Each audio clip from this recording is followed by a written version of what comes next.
Hello, good afternoon, everybody. I want to welcome you to the Resident and Family Support Council that is sponsored by the Illinois Long-Term Care Ombudsman Program. My name is Lee Moriarty, and I'm the Deputy State Long-Term Care Ombudsman. We advocate for people who live in long-term care.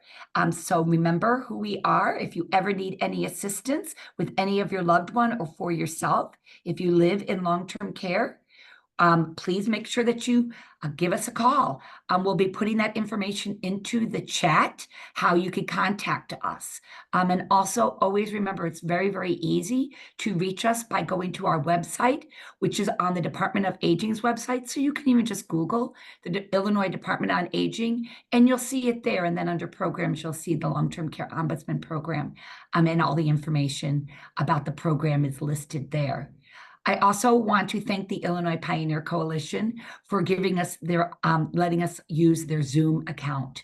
We don't have a Zoom account at the state, so it's wonderful that the Illinois Pioneer Coalition allows us to use their Zoom account for all of our meetings. And as a reminder, we have these meetings on the second and the fourth Tuesday of every month at 3 o'clock.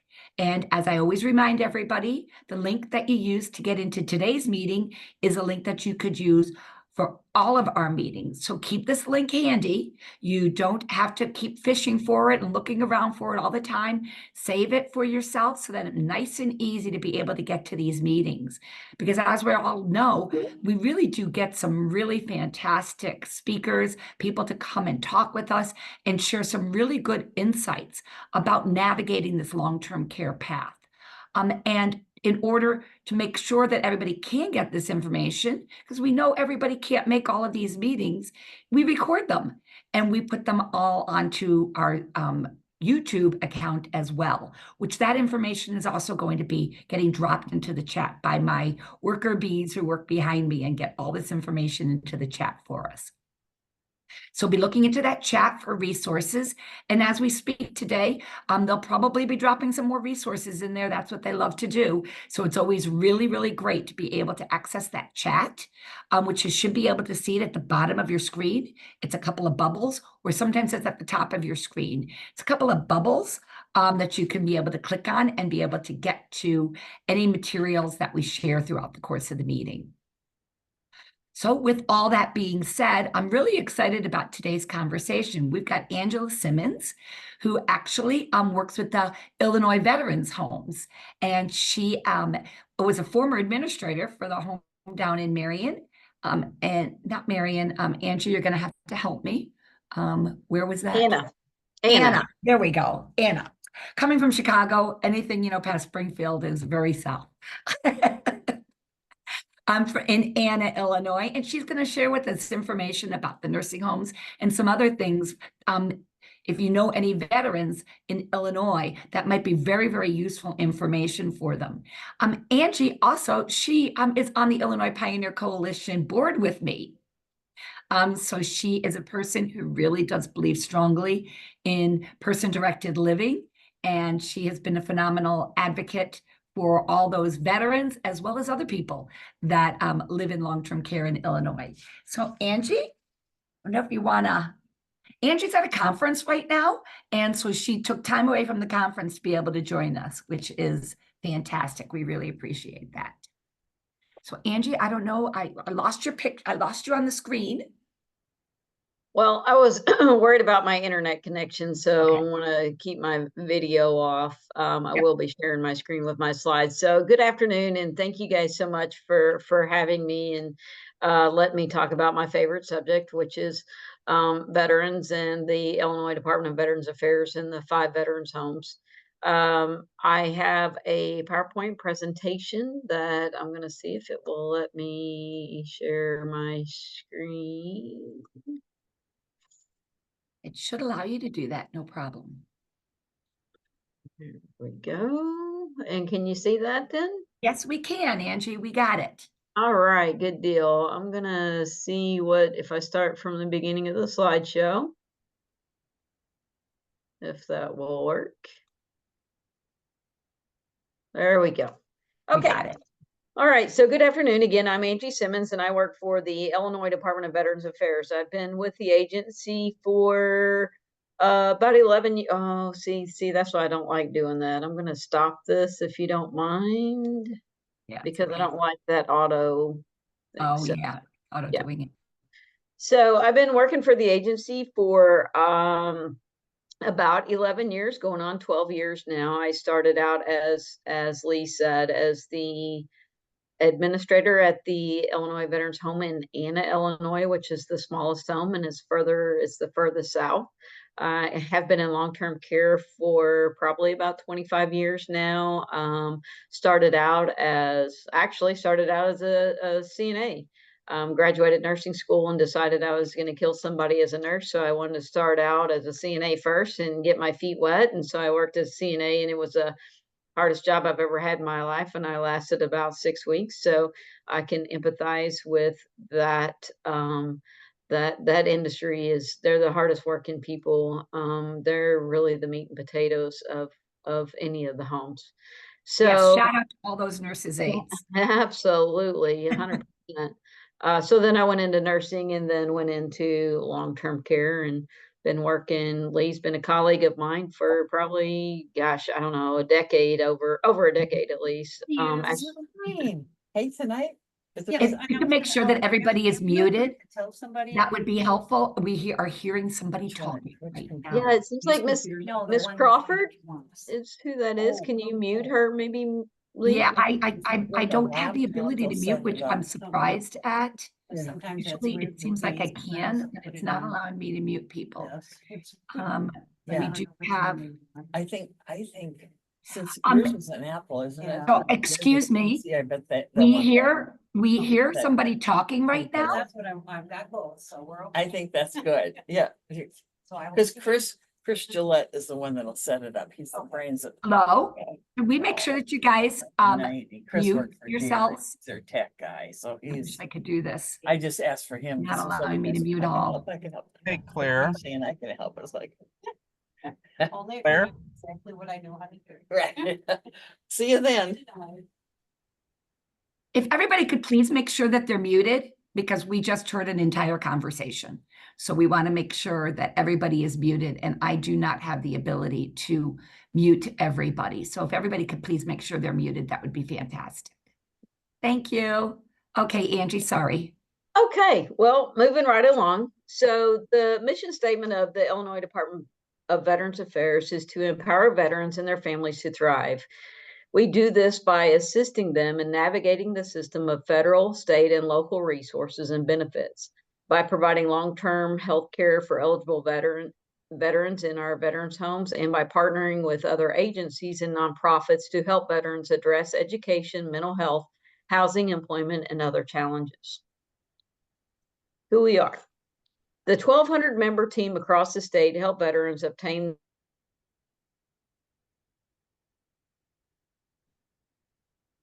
Angie, services. Okay. Angie, you are a little unstable. Your connection. All right, I apologize. Oh, it's okay. It's okay. Okay. We assist veterans navigating state and federal programs to identify and obtain services and benefits. We are their advocate at the state and federal level. So, little side note there, if anybody's ever tried to circumvent the federal VA and their benefits, it's not an easy thing. And so that's what we try to do, is help be the mediator between the state and federal to obtain those veteran benefits. So we have 5 skilled nursing homes in rural and metro areas, and we connect veterans with VA hospitals and services. Veterans homes are in Anna, Illinois, which is the furthest south, Chicago, LaSalle, Manteno, and Quincy. Each is unique in its setting and united in care. All 5 veterans homes are fully staffed with caring and dedicated professionals who provide quality, long-term, person-centered, skilled care and services to residents. Each of our homes is licensed by the Illinois Department of Public Health and certified by the U.S. Department of Veterans Affairs The homes ensure that each resident is well cared for and has a full quality of life and enjoys a caring, supportive environment.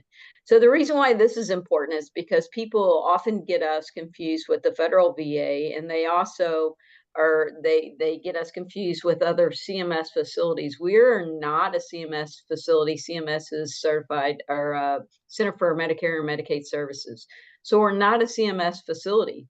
We get certified through the federal VA.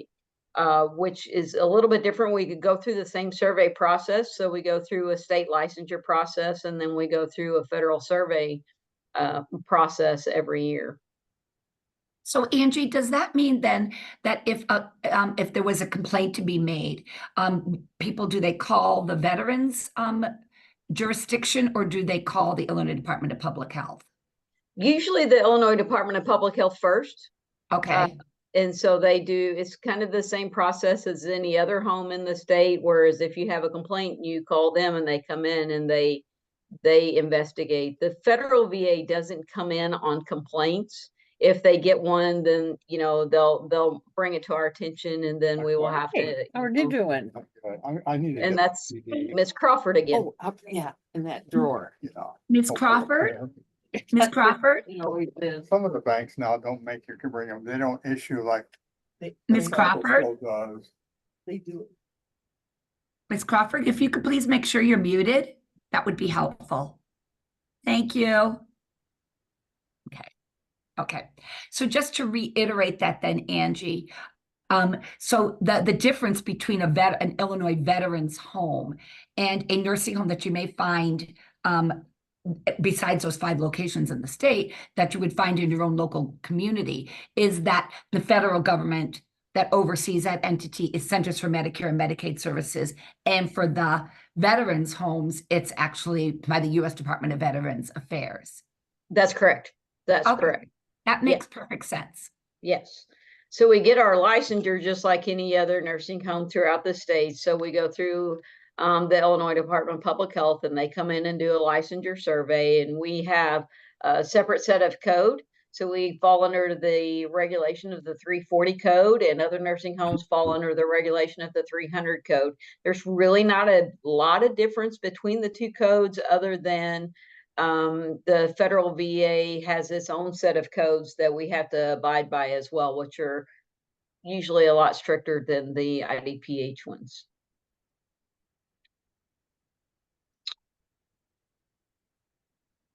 So philosophy of care, the home's comprehensive model of care considers the medical, professional, and emotional needs of each resident.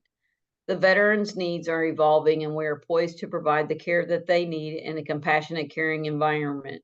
We are seeing younger and younger veterans move in, so we have really had to kind of change the way that we do things. We've had to think about something as simple as Wi-Fi. When I first started with IDVA, it wasn't that big of a deal to have that strong of a Wi-Fi throughout the building. But now that we have the younger veterans, they're all doing all these streaming services, and everybody has Netflix accounts and has social media. And so we've had to boost just recently in the past, I'd say about 3 weeks, we had to install boosters in every one of the homes because of that reason. So there's lots of things that we're having to look at and regroup on, because we have a lot of younger female veterans that are coming in now, and we have a lot of younger male veterans that are coming in. And so we have to look at that and make sure that we're poised to meet their needs. So we care for the whole person: medical care, nutrition, activity programs, connections. So I'll give a quick rundown of the home. So the Anna home is in Anna, Illinois. It's the furthest home south. Again, it's the smallest. It's a 50-bed skilled bed. And then we have 6 domiciliary apartments, and that is independent living. The capacity is 12, because in Anna and in Quincy, Illinois, we are able to admit couples. So if one of them is a veteran and the other one is not, we can admit them as couples, which is a very, very nice thing to offer. And so we have 6 apartments. but we have the capacity to fill them up with 12 residents. Well, that is fantastic that couples get to stay together. That's really It a is. wonderful. Yeah, and so another great thing to that is that so we have a waiting list for all the homes. But so if a spouse, whether it be a female or male spouse, moves in, moves in with their veteran spouse, and they have a decline and can no longer live independently, they get the next available bed, regardless of whether they're a veteran or not. So it's a very nice thing that we can offer, because then it allows couples to be able to stay together for as long as possible. We have had couples that move into the dom, and then they both start having a steady decline, and so we accommodate that the best that we can. We've had instances where, especially in Anna, to where we moved the couple together into the skilled side then, and so the particular couple that I'm talking about was able to. They were together for 75 years, and so they were able to still live together even when their abilities kind of declined a little bit. That's beautiful. That really is just fantastic. Absolutely. Chicago Home is our newest home. It is on Chicago's northwest side. It's a 200 bed, beautiful, beautiful building. I think, Lee, you got a chance to go there and see it. Right now, we only have one floor open. We're getting ready to open up the second floor because it takes a long time. There's a lot of red tape that goes into opening up a new veteran home, because you have to have people living there for a certain amount of time, so many people, before the VA will come in and do what they call a recognition survey. So it's been a long, long, long haul. And in between there, you had COVID, and then with the healthcare staffing crisis that's gone on. So it's kind of made us go a little bit slower than what we would like. But I think we've hired probably close to 50 people in the last 2 to 3 weeks. So we're ready to open up another floor. We have a waiting list that is well above 200 to move in there. So super, super excited. Again, every room is a private room with their own private bath, and it's just a beautiful facility. Very, very proud of it. And it's taken a long time. I think the original construction started about 10 years ago. So we're super excited to finally get it up and running the way that we had envisioned it for the last decade. And I was excited to be able to have gone there. They had some beautiful outdoor space, which is up on like just a balcony kind of a thing. And it was just, it's beautiful. And then the rooms were very impressive with the living areas. They have more of like a home model that they use. So they had like kitchen area and just a living area where all the people that live in that space have that as their home space. It was just, I was highly impressed with the thoughtfulness that went into creating those spaces. So it was really very, Yeah, I was thrilled that I was able to see it. yeah, it's really neat because it's based on the each floor is separated into separate neighborhoods. So you have separate neighborhoods that are separated by little kitchens, and so they're fully functioning neighborhoods. So that keeps the person-centered care much easier, because you're only dealing with, you're going to have your consistent staffing assignments of your nurses and your CNAs that are just going to be taking care of that particular neighborhood. And so it's a really neat concept and a beautiful building. So I'm very, very proud of it. We have the LaSalle home, which is in the northwest side of LaSalle County. It's 190 beds. It too is going under some major renovation projects right now. I think it's probably about a $5 million renovation project. Not quite sure the total dollar amount, but it's beautiful as well.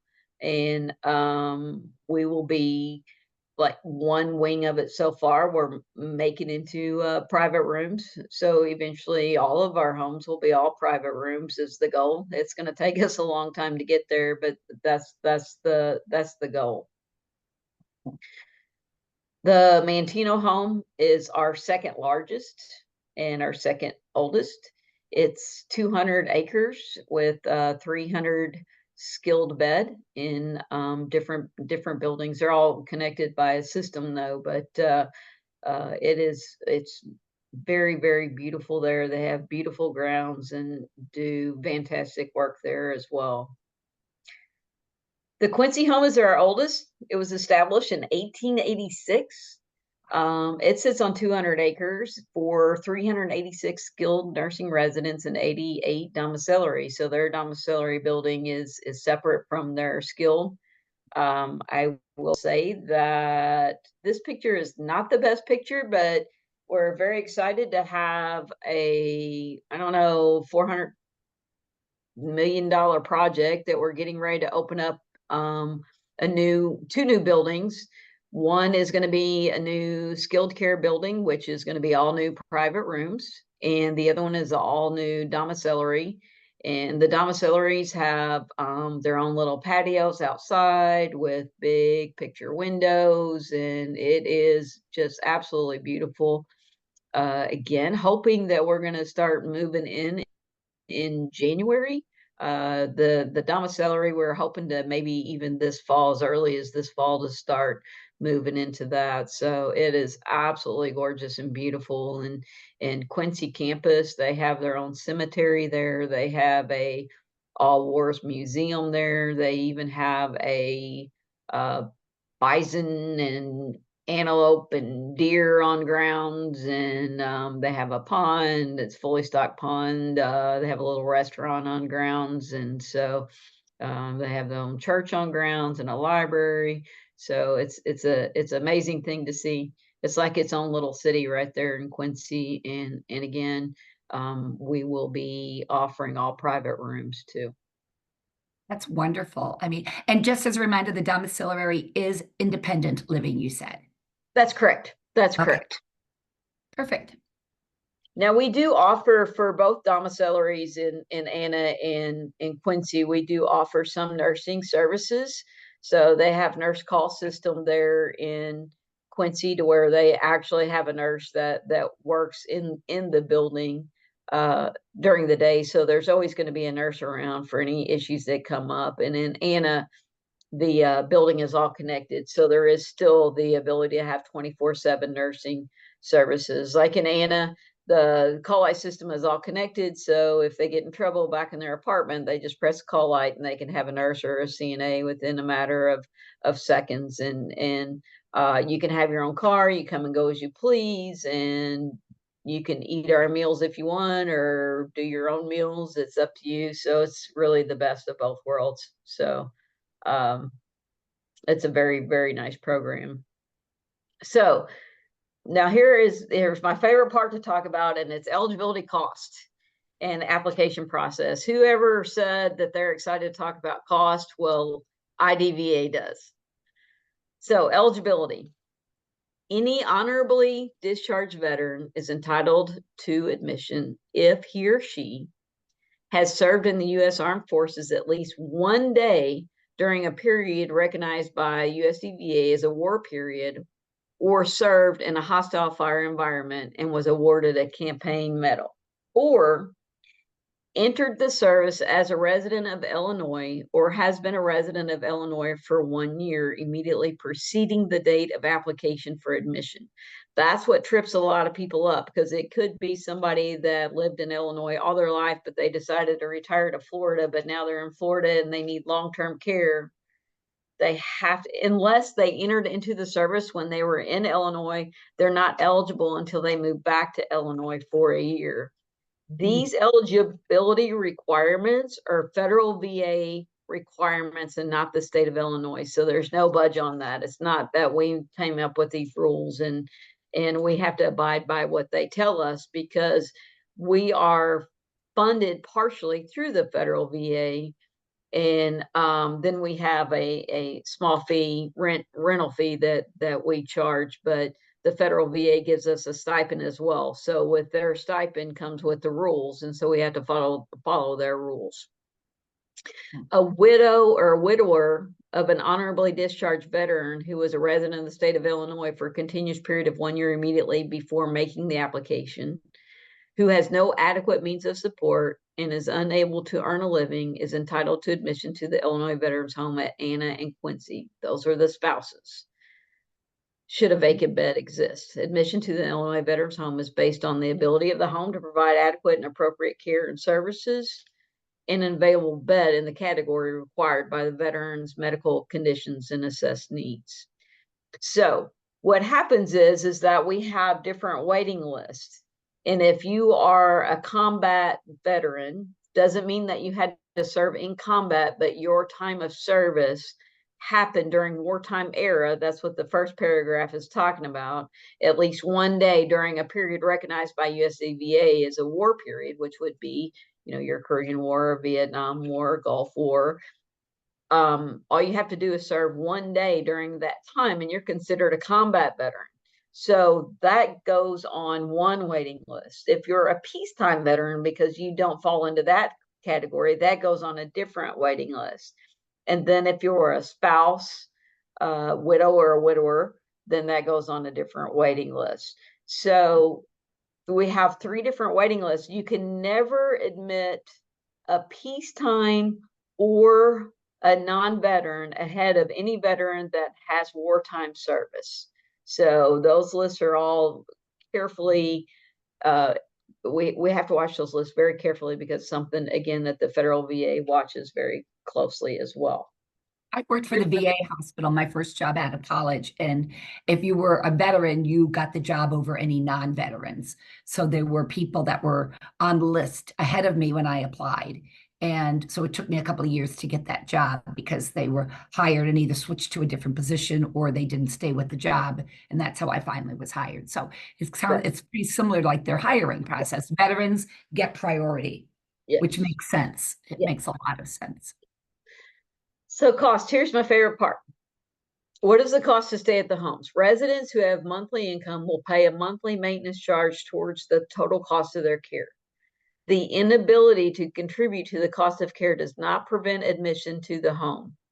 The monthly cost is based only on the monthly income of the veteran and spouse and does not include other assets. The maximum amount is subject to change on an annual basis, coinciding with Social Security cost of living adjustments. Residents who qualify for aid and attendance allowance from USDVA will pay an additional aid and attendance charge in addition to the monthly maintenance charge. So here's the mic drop moment. Veterans who have received 70 to 100% service-connected disability rating from USDVA do not pay at all. It's free. And if they're married, their spouse gets to keep all of their pension if needed. So they don't pay for anything once they come through our doors. The maximum out of pocket for anybody is $1,695. That's for long-term care. That covers everything. Now, when we go to figure that, we figure it as I was saying, based off of your monthly income and not your assets. So we're not going to look and say, well, you've got three houses and 16 CDs or whatever. None of that matters when we calculate now the federal VA may use that for other things, but for us living at one of our homes, all we do is look at your monthly income and base your rent off your monthly income. And I believe it's like 90% of your income. We allow like a $200 a month spending allowance. We allow, if you have any supplemental insurance, we deduct that right off the bat. So again, the maximum amount that you're going to be is out of pocket is $1,695, and that just changed April of this year. It was $1,495, I believe, $1,429, I think. So the aid and attendance is an extra amount that some people are getting out in the community. I believe it used to be $719. It may be a little bit more than that now. So if you're getting aid and attendance from the federal VA to help your aid and attendance at home, when you move into one of our homes, we're providing the aid and attendance, so we get the aid and attendance. So you get it, and then we get it. So it goes in one pocket, out the other. So it's kind of a washout. So when it says that they will have to pay an additional aid and attendance, it's because of that. Whatever you get as aid and attendance, we get it just because we're the ones that are providing that care. So again, veterans who have received a 70 to 100% service-connected disability rating from the USDVA do not pay a monthly charge at all. We take care of all of that. We do want them to continue to have Medicare and supplementals.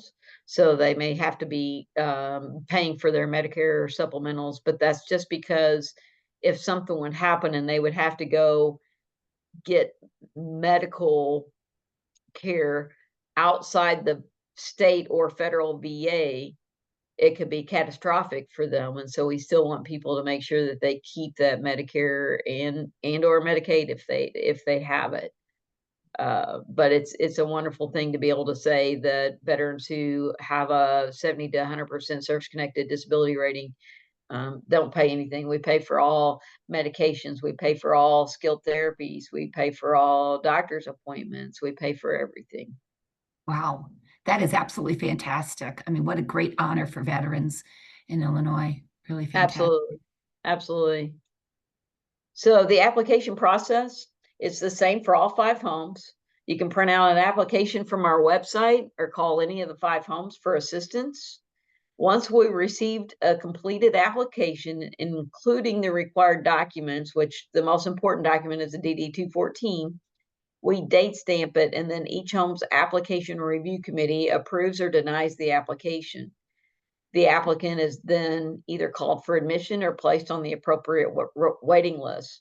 So if you come in and you bring me an application and it's done, and you bring me a DD-214, but yet we require a history and physical, and you don't have that, I can't date stamp it as you're fully applied until I have the full packet together. Once I have the packet together, if you walk into my office today and you hand me all of the required documents and the application, everything's good to go, I will date stamp it as of August 13, 2024. Now, each home has a different schedule on their application review committee, but for, say, the Anna home, it has them once a month. So at the end of August, they review all the applications, and if it gets approved, it gets approved, but you still get to keep that 8/13 date stamp, because the day you do all the work and hand in all the things and you get that date stamp, that's the day that you go, that solidifies that date on the list for you. So just because we may not be able to get to reviewing the application for a couple weeks, it's not going to affect your date of application that puts you on the waiting list. So it's definitely a first come, first served basis. In addition to veterans military service, admission to the Illinois Veterans Home is based on the ability of the home to provide the care and services required by the veteran's medical diagnosis and assessed needs. We do have one's called a special needs unit, one's called a dementia care unit. We have them in 2 of our homes right now. And Quincy has a special needs or dementia care unit. LaSalle has a special needs dementia care unit. Oh, and so does Mantino. So 3. Anna does not, but that doesn't mean that they don't take dementia diagnosed residents. But we have to watch very closely with residents that may have a certain type of diagnosis that will cause them to be maybe aggressive at times. I'm trying not to use the word behaviors because I know that Lee hates the word behaviors, so I'm dancing around it. But if you have certain behaviors, then there are some veterans homes that we're not going to be able to meet your needs because of that. Also, an available bed in the category of care required by the veteran's medical conditions and assessed needs. Again, dementia care, if you have somebody that applied to Mantino and they really, really, really need dementia care over just regular skilled care, then they may not get admitted right away. They may have to go on a list specifically for dementia care. Veterans whose applications are accepted, but who cannot immediately be admitted to the facility or placed on the facility waiting list and are prioritized on a first come, first served basis. So another little caveat that I would like to mention to anybody, if there is any inkling that somebody might need a veterans home and need skilled care, even if you don't think that they're ready, apply now, because there is no penalty. Used to be years ago, if you applied, and then we called you because we had a bed available, and you said, no, I'm not ready. Two different things happened. One, you had to wait a year for to reapply. And then 6 months into it, you like, shoot, I made the wrong decision. There wasn't anything that we could do about it. But now they've changed that regulation to where you just go down to the bottom of the list then. So if you decide, we call you and you say, I'm not ready yet, Dad's still doing pretty good at home, but I think that he's going to be close here in a few months. So we say, that's fine. We're going to put you at the bottom of the list, but we will need, we do ask for, we have to have updated medical and a new application, but you use the same application. It's the same application. And we just ask you to, you just copy and paste from the old application and send it in, and then go right back on the list. And when your name, you can do that as many times. There is no penalty. So I just encourage everybody, because you never know. To have a little bit of a personal spin on it. My father was a disabled Vietnam veteran. He ran into some poor health, but we thought that he would bounce back. We thought he wasn't quite ready for nursing home care, but then maybe he was, but no, he wasn't. And so we kept going back and forth, and here it is. That's my job and that's what I do. And but when it's your family, it's a little bit different. And so unfortunately he passed away before he was able to move into a veterans home, because of the fact that we kept going back and forth, back and forth. And I really wish, hindsight, that we would have went ahead and applied. And then when his name came to the top of the list and he wasn't ready, he wasn't ready. So I encourage anybody to do that. One other little caveat is the fact that there are contracted long-term care facilities in Illinois. They're contracted to the federal VA that can offer free beds to veterans that are 70% or above. I cannot advocate for those long-term care facilities because we are not affiliated with them at all. And so I can't say which ones are good.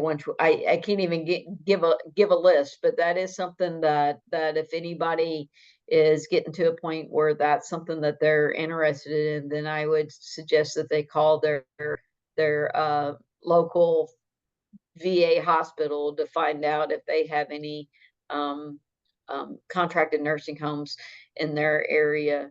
I also would like to, if you go on our website, the IDVA website, Illinois Department of Veterans Affairs, you will see a list of what we call the VSOs, which is Veteran Service Officers. We have probably over 100 VSOs throughout the state, and they are there just to help navigate the federal VA system. There's a whole list of them with all their contact information, and they can help out immensely getting benefits to the federal VA. That's their whole job, is trying to help people, help veterans and spouses get benefits to the federal VA. Because I can personally tell you, even though I've been working for the state VA for over a decade, when I went to get my dad some services, I had to go through a federal VA because, or I had to go through, I'm sorry, I had to go through the a VSO. I had to get a VSO myself because I couldn't figure out how to get through all that red tape with the federal VA. So these guys are experts and they're really good at what they do. So I encourage everybody to at least go out there and see. I found out that my mom, after my dad passed, my mom was able to get some spousal benefits that I didn't know that she was entitled to, but she was able to get a little bit of my father's pension, and we were able to get some monies to help bury my father. And so it's definitely worth somebody going out there and getting the claim started. With the new PACT Act that came through, we've got experts with PACT Act where they can, you may be having somebody at home that may qualify for a good pension of anywhere from $3,000 to $4,000 a month, which can be a lifesaver. So everybody should go out and at least start a claim. If you've got a veteran in your family or a neighbor or whatever, go out and make sure that they've at least started the claim to see if there's anything out there. That is great, great, great advice. I hope everybody heard that. I think that that's a really important thing. Just you need to make sure that you're getting yourself qualified and you're getting the answers to those questions. And what a wonderful resource. Karen Clappy did put that into a link for that into the chat for people to be able to look. I did get one question, Angie, if we could get a copy of your PowerPoint. Are you able to share that? No, unfortunately, I'm not able to share the actual PowerPoint, but I'm certainly able to probably, I don't know, if I can put my information in the chat, I can try that. And then anybody that has questions regarding the presentation can certainly reach out to me. Okay, yeah, and what I'll also do is I will take all of the resources that Angie has shared throughout her discussion, and I'll put them on a sheet together with the links so you can click on those directly, and I'll put them on our website for the Resident and Family Support Council, which I put into the chat as well. And I know that also my worker bees, Karen and Stephen, have put that in as well. So we'll make sure that we can provide those resources. And I see Angie just put her information into the chat as well. So thank you for that, Angie.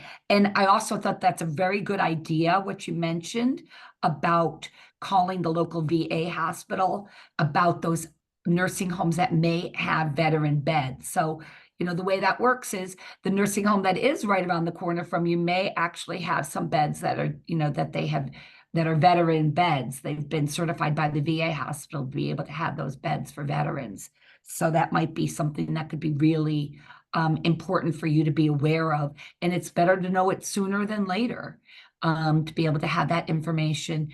Like you said, Angie, you know, waiting to that catastrophic moment. My next door neighbor, he was a Korean War POW. And he was looking and needing nursing home care at the end of his life. But he passed away before it was able to happen. He was going to go to the Manteno VA. That's where his desire was, but he never made it there, unfortunately, because of, you know, just not doing it soon enough. So it could have been really important to him as well. So you gave some very, very good advice to us, Angie. I really, really, really do appreciate that. There was a question that I saw in the chat. And so this is a question, it's about a specific company, but then they ask how you would do this. So let me just go ahead and read it. The company European Services, excuse me, my chat just moved on me because a message popped up. The company European Services LLC has a license from IDPH, which is Illinois Department of Public Health, and IDOA, Illinois Department on Aging, to provide services for elderly people in Illinois. What is a procedure for becoming a provider of care services for veterans? Can you please clarify or address this question to those who may answer? I don't know if that's in your wheelhouse, Angie. Are you talking about how to get to be a nursing home that is contracted through the VA?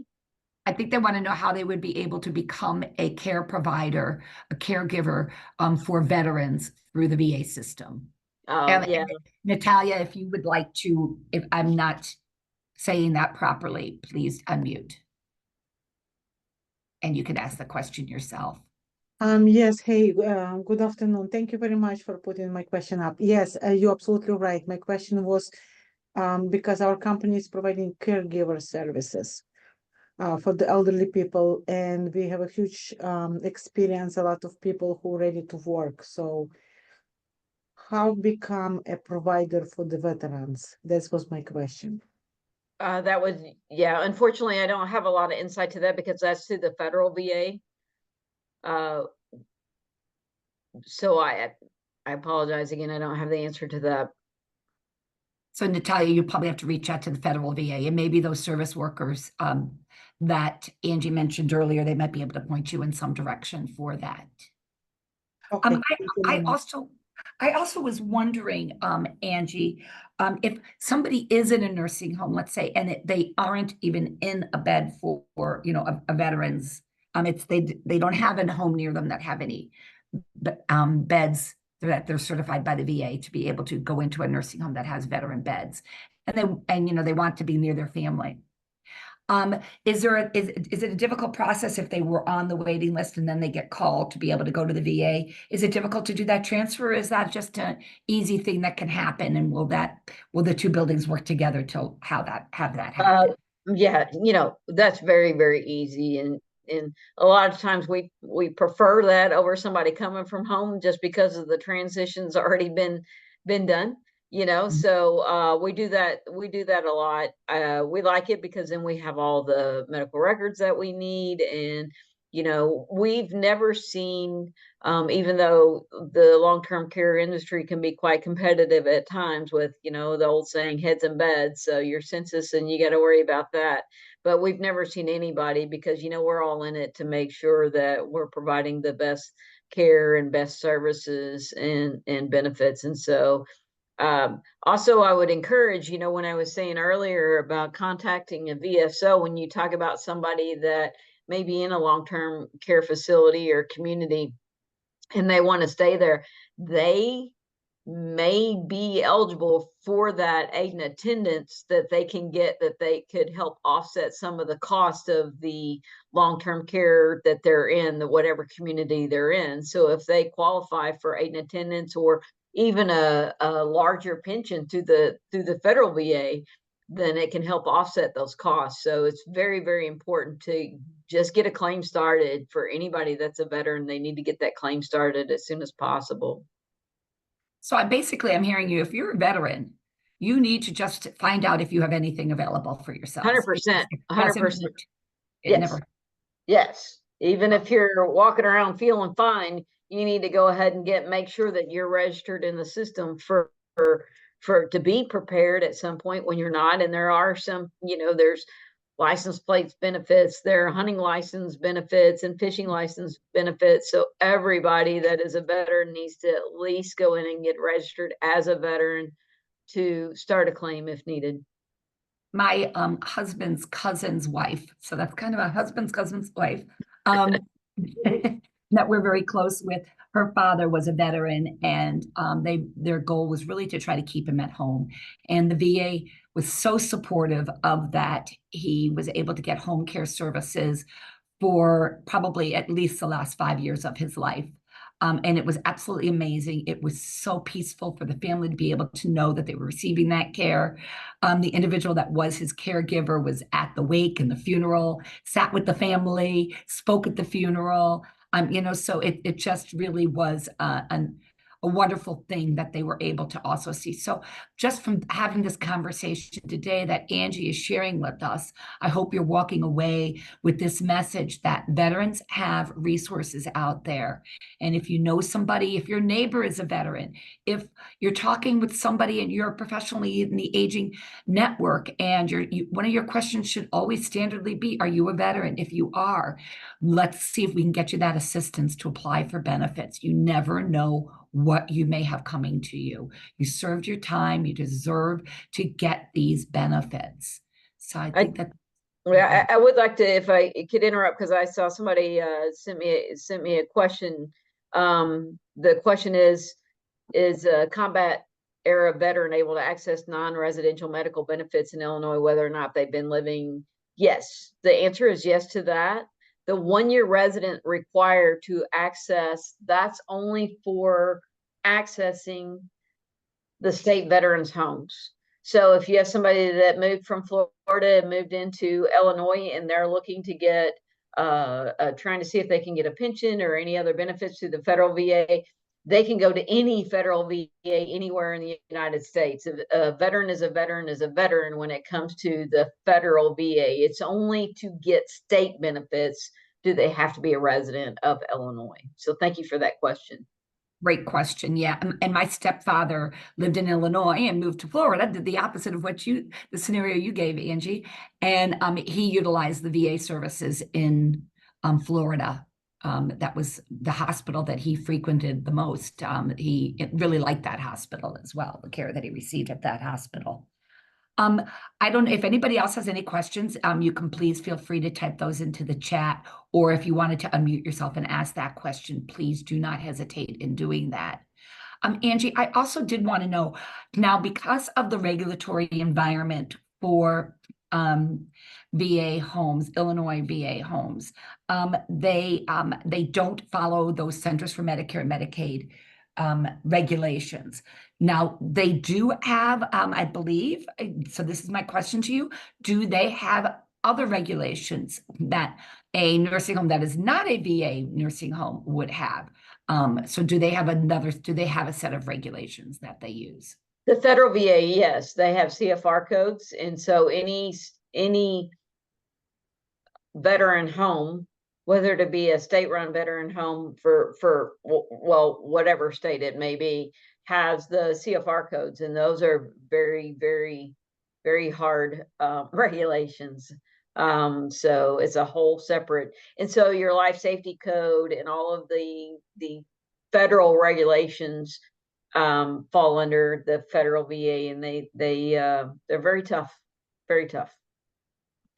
Okay, and then is there also a state regulations for the state VA homes? Yes. Does Illinois have regulations as well? Yeah. Okay. Specific ones. So if you look up any of your homes that you go to, you fall under the Illinois Department, the JCAR rule of 300 code. We have 340 code. We have our own code. But again, it's really pretty much the same as the 300 code. It's just that there's some things that have been omitted from that code because of the fact that the federal VA oversees that part of the survey process. Got it. So do they require a care plan to happen? Oh, yeah. On a Oh, daily yeah. basis? Okay, Yeah. so I think that's important for everybody to know, because especially as ombudsman, one of the things that we always advocate for very strongly is for people to be a participant in that care plan meeting, to make Yes. sure they get a copy of their care plans. We look at that care plan as being that directions on how to care for the individual. So I think that's important for us to all remember and realize that just because it doesn't go away because they're a VA hospital, they do still have to do care plans. Absolutely, it's all the same. And then I would just one little thing, and I think I told you something that I found out years ago, is that ombudsmen have no jurisdiction over domiciliaries because they're considered independent living and community based. And I didn't know that until, because I'm a huge fan of ombudsmen's, and I call them all the time whenever there's an issue at any of the homes. I'm like, that's the first phone call y'all need to be making, because they're your mediator. They're the go-to. And I found out the hard way that they have no jurisdiction over domiciliary. Yeah, that would, because it would be equivalent to independent living, and we cannot go into Right. independent living as well. Right. So yes, so the ombudsman does go, so do know that as well. If you are in a VA nursing home in Illinois, there still is the ombudsman. We'll still be visiting those homes, and they still do provide the services. So that's, I think, again, another important reminder for everybody to have. And Well, Go ahead. Haley, if I could throw in another quick reminder relating to domiciliaries. I used to cover the Quincy home, and so if as the ombudsman, so if you are living in a domiciliary and you have a situation that is related to a loved one who lives in the skilled nursing area, definitely give us a call on that. Also, if you have a concern that impacts the entire campus, so not specific to yourself or specific to the domiciliary, but the skilled in addition to everything else, definitely give us a call on that. We take calls from anyone. It just has to be related to someone in a skilled unit. And it doesn't hurt to reach out to us, and we'll let you know if we don't have the jurisdiction to be able to do that or not do that, because that's where we, get sticky for us. Sometimes I'm dealing with a situation right now where I wish I could do more, but I can't, because we're not allowed to in the realms of our work. So I want to remind everybody that this will be on YouTube. So if you have anybody, a veteran that you know, or a spouse of a veteran, anybody that works in long-term care, I would highly recommend that they download this and that they look and see and advocate for veterans in Illinois so that they get those care and services that they need. I think that that's another important thing. So Angie, I really, really want to thank you. What a wonderful, wonderful, wonderful presentation. Just also up to let you all know that our next meeting is on August 27th, and we've got Adult Protective Services are going to be talking about what they do and how they help make sure that people have their that people are not being abused either financially or physically as we're aging. They really are those people that make sure that everybody gets to stay safe as you're aging in Illinois. So we wanted to bring them on board so that they could present to us and share with us how they work and how they operate and what is their role with long-term care, what is their role in the community, how you go about making filing a complaint or an issue with them and all of that. So I think that that can be really important. Just an ending note, Karen did put in the chat that we have 522,775 veterans in Illinois. So there's a lot of people out there who could use the information that Angie shared with us today. So please do share this information forward with people. I'm going to go ahead and I'm going to end the recording now, but I will be staying on in case anybody wanted to ask a question. Not everybody always likes to ask a question when we are, when we're recording. So I'm going to go ahead and stop the recording now.